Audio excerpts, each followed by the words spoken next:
Hello everyone, I'm a bit late to be among the first reviewers of fun and interesting player released by Shanling, but M0 is very interesting model, so it's better be a bit late than skip it. So I've bought one for myself, and I've spent about a week with this player, and now I'm ready to show it to you and to describe and to share my opinion. While other companies try to improve sound to provide some additional features, Shanling decided that their way is miniaturization. Their M1 player was already small, but M0 is even smaller. But actually it's still priced about $100. If I remember right, it's straight $100, and it's surprising how many technologies they've put into this small case. So box is traditional with really good polygraphy, lot of different color options this player has, all features are listed here and so on. Inside there is second box made of black cardboard, and here is DAP itself. So as you can see, it's really tiny, but I think you probably see some other videos and some other reviews, so you won't be surprised. Also you will have warranty card and manual, and also you will have cable, USB-C cable for charging, to use it as digital to analog converter. But as you can see, cable is pretty nice, so it's good. Unfortunately, there is no case in the accessory set of this player. If I remember right, they have some leather case with clip, but it's sold separately because the player is really not expensive, so adding case will probably should increase price. So Shanling decided to cut the costs here. So player is really small, and it's really cute.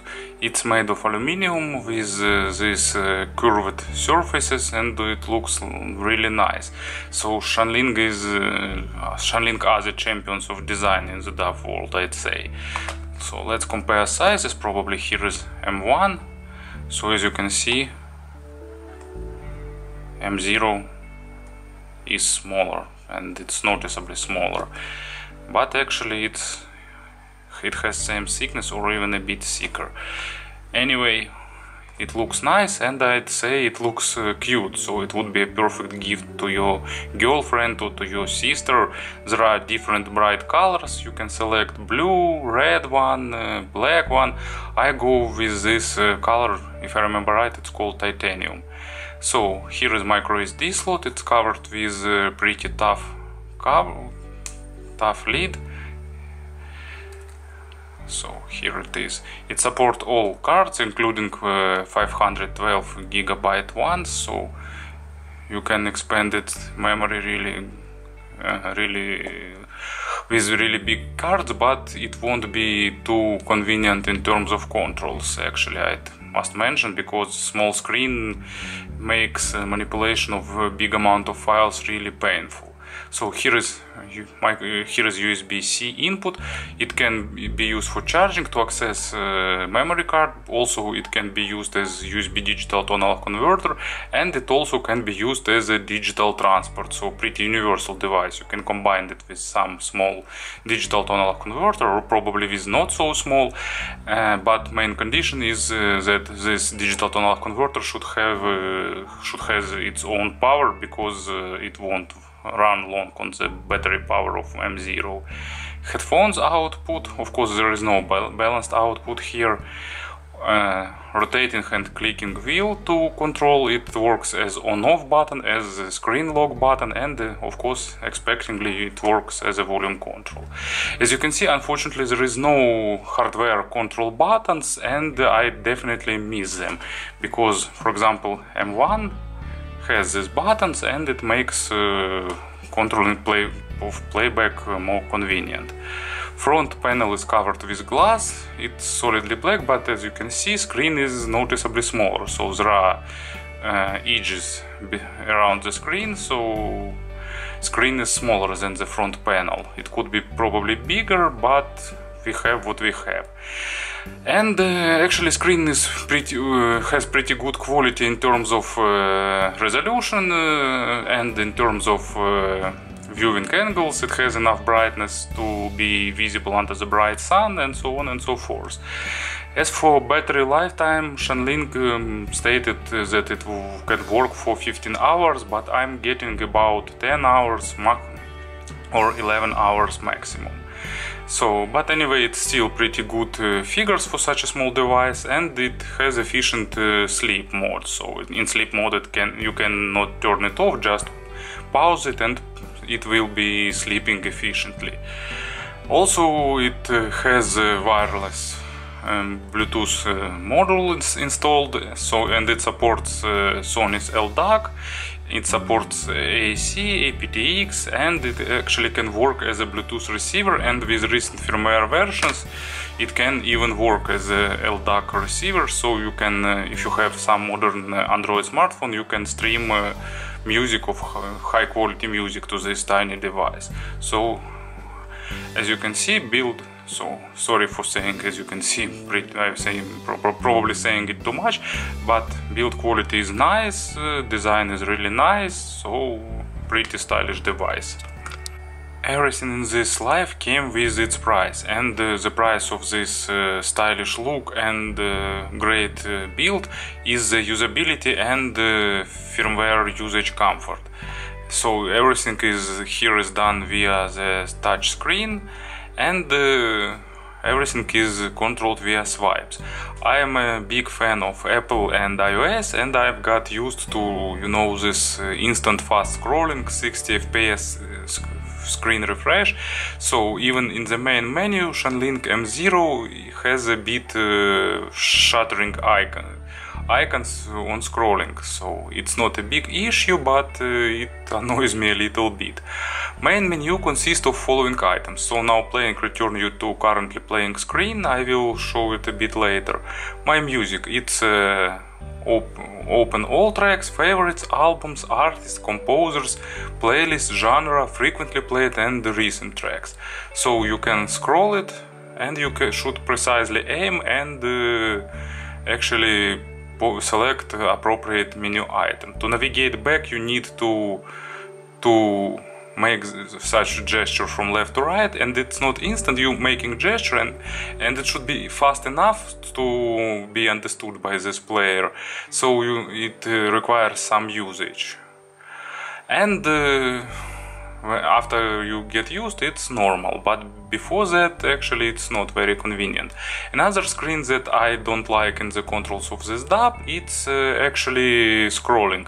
So if you scroll list with one finger, it's okay, but if you try to use inertial scrolling, even smallest move of your finger will scroll you through the whole list.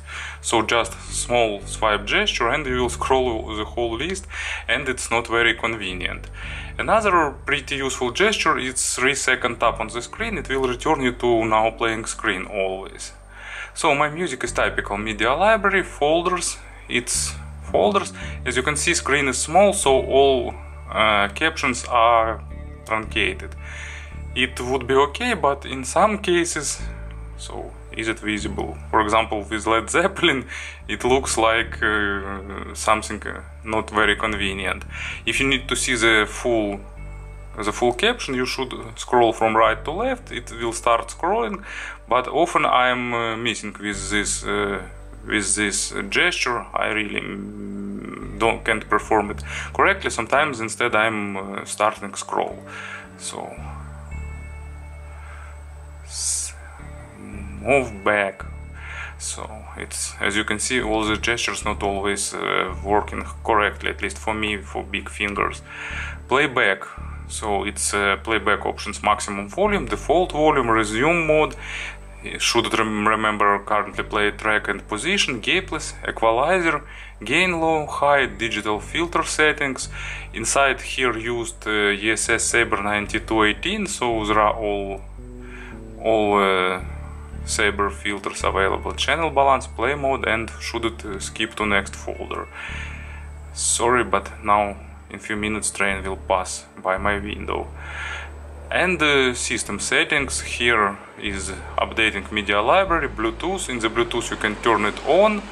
It will turn on pretty quickly. You can select quality, LDAC high quality, LDAC normal, LDAC connectivity, aptX, AAC or SBC codec. And you can search devices here and connect them. So it's pretty expectable. Actually, media library update isn't really fast, it's not super slow, but it's on the slower side. So screen brightness, it's a maximum brightness level. Here it's screen off timer, idle timer, sleep timer if it's necessary, USB mode. You can select USB mass storage device or digital tonal converter. Clock settings, volume should work on lock screen. What to do with double click of this button. Actually it's the only way to make something without waking device and touching the screen. DSD mode, so it's DSD to PCM or DSD over PCM output. Output you can select between headphone out and line out. You can select theme. They are pretty bright and pretty colorful, but actually it's just the colors changing. So I'll be honest, swipes are not the most fluent thing here. So language, about this player, factory reset to factory settings and system update. So now let's move back to now playing screen. Now play. I didn't start any playback, so let's select something. So by default it shows you only the album cover. When you tap there is forward backward navigation, play pause button, add to playlist, add to favorites. You can scroll here, add additional tracks information and equalizer, and you can scroll more to see the lyrics. So actually it's not very comfortable in terms of this scrolling, in terms of hitting these tiny captions, and I don't like that you will need to wake it always when you need to select tracks or you need to do something to select another track. But anyway, besides that, it's pretty stable firmware. It supports almost all formats. It even supports DSD. I don't see much reason in this, but it's supported. And what else I wanted to say about it? Bluetooth quality is average, so it's not super strong in terms of receiving and transmitting, and when you put it on the table, for example, if you cover it with your hand, so often signal can start shattering.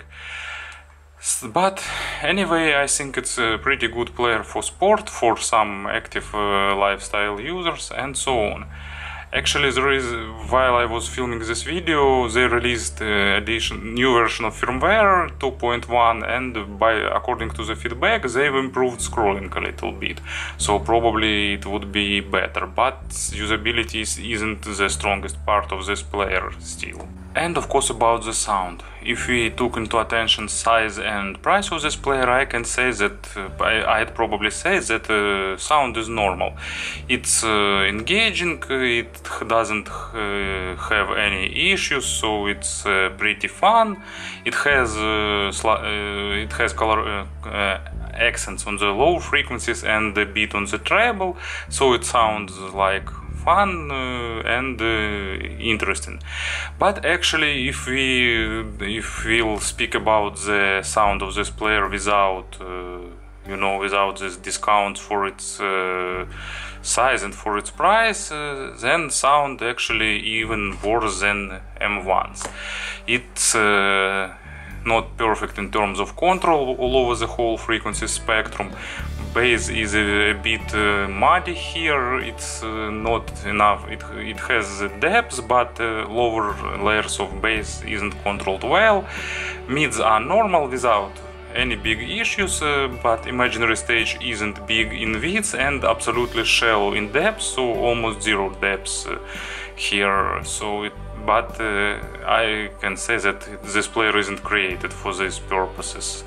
And the weakest part here is treble. It's accented and actually it sounds artificial, like, you know, after MP3 compression, and probably like some Sony. It sounds like some Sony players that they have some filter to enhance treble after the MP3 compression. So they sound like after this filter that trying to recreate treble from this compressed version. So it's not really natural.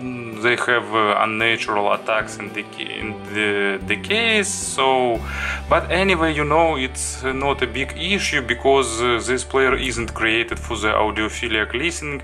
It's not created for enjoying of these tiny nuances of music and so on and so forth. It's some player to listen on the go when you won't pay much attention to the sound.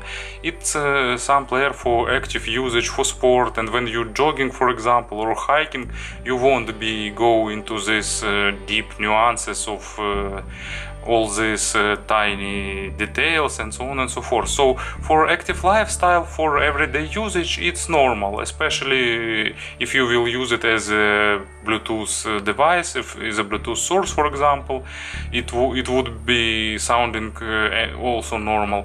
But if you need some small device with good sound, I really recommend you to get Shanling M1. It has about the same price, maybe few dozens dollars more, but actually you will have hardware control buttons, you will have a brighter and bigger screen, actually with normal songs list, with normal controls. You will have Hibi Link to control it remotely from your smartphone. Actually for this player Shanling promised to create something like Hibi Link, but it will be done later. Also they promised, by the way, to add some podcasts up and probably an audiobook reader, but not now. So if you need sound quality, then I suggest you M1. It's more natural, more natural, and so on. But if you need some small and cute device with stylish look, with wireless options, only in terms of wireless connectivity, this player is better. Then M0 is a great option for you. It's the smallest player present now on the market with mature sound. There are some small Chinese players with some small price, but actually they sound like total crap. And this one is still normal. It's not super, but normal, let's say so. So this one is for active usage. This one is for those who want more sonic quality. So anyway, M0 is pretty interesting player, and if sound quality isn't your #1 priority, I can really recommend you because it's convenient, it's small, it's well built, and so on and so forth. Thank you for attention.